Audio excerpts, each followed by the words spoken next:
Alright, today I'm going to give you guys a detailed look at this Hot Toys Man of Steel figure, and the figure I'm showing you guys is General Zod. And there's this World Machine, and here's this 1/6 scale, MMS 216 Collector's Edition, and here there's a opening flap, and here's this all the cast and crew that worked on this, and then this is where the figure is housed. And then on the back, just a whole bunch of wordings. And let's take a look at the figure and all the accessories that comes with.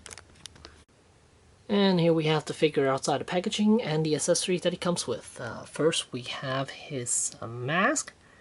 It's right there. Too bad it's not translucent. It would have been nice if it was halfway translucent, and but it's not. Yeah, this is a interchangeable head with that one, so it's not like the face is going to show underneath unless they actually create the helmet with the mask underneath it, and then do the outer layer with the clear plastic, but that would be too much, and would have cost a lot too, I think. And here come a couple of hands, some gesture hands and fist and all that, and we have this dynamic flight stand. And on the symbol here, you see the General Zod logo. And, here's Man of Steel General Zod. And this wire is a metal bendy wire with a clamp on top. And let's take a look at the figure itself. And here we have the figure from the front. I must say, initially I wasn't planning on getting this guy because it didn't really speak to me. Even though the head sculpt is really impressive, still I wasn't too keen on purchasing this guy. But after talking to some people, decided to get this, and I am so glad I got this because he looks quite amazing. And the cape, it's somewhat of a velvety type material, so it's kind of neat. And there's the side of him. And the cape is attached on using two buttons, one over here and one on the other side, so you can just put this on very easily and remove it as well. And here you can see his armor from the back, and underneath you see he has a basically a body and then a suit underneath, and then the armor over it. And the undersuit is basically the same as what Superman has. It's the exact same material too. Alright, and here's a close look at that head sculpt. And I really do like this expression on General Zod here. Hot Toys didn't give us a very vanilla looking head sculpt. Instead, they give him a very angry look, which I like, because I don't want all my figures to just stand there and doesn't show any facial expression whatsoever. But here you can see he's really angry. Great for poses, some dynamic poses.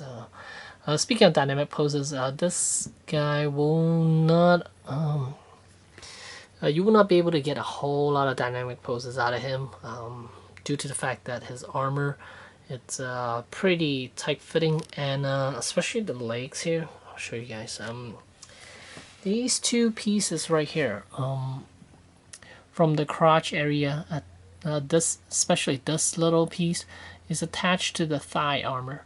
So even though this is a softer rubber, it does impede with the articulation. So when you try to bend this, it's not going to give you a whole lot of movement out of that. So let's take a look at the armor itself. Quite nice, very impressive, and it does have a somewhat of a rough texturing on the armor itself, so that's neat.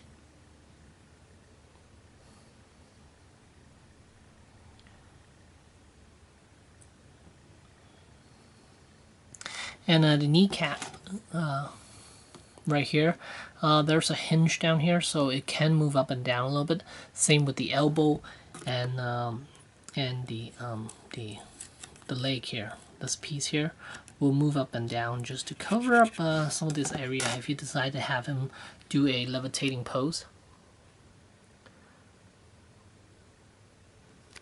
And one thing that is that I am not a fan of, it's how low the bicep armor is.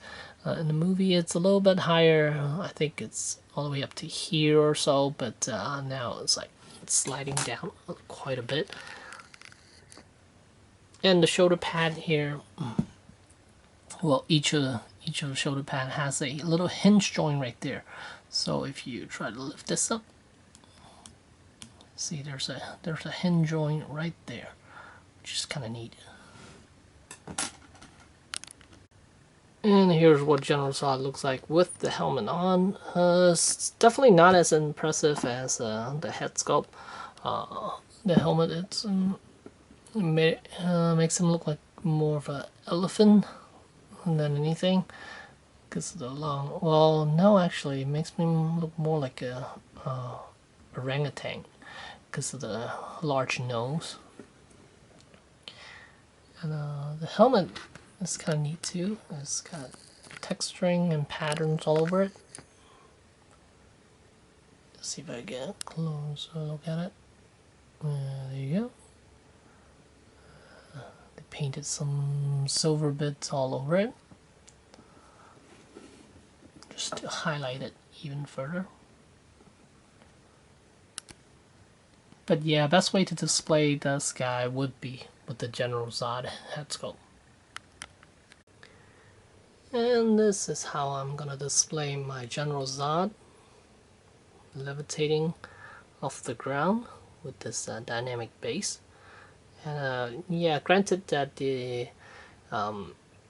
he never flew while wearing the suit, but I like it this way. So this is how I'm gonna display him.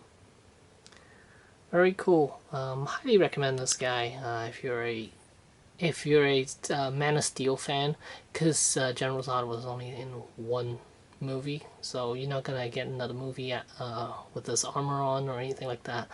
So you're gonna have to really like Man of Steel and really do like the character in order for you to justify this purchase. But for me, I do recommend this guy, and it is a really impressive piece. And again, that head sculpt is just amazing. Can't go wrong with that head sculpt. So yeah, I highly recommend this guy. It's the General Zod from Hot Toys. Thanks for watching.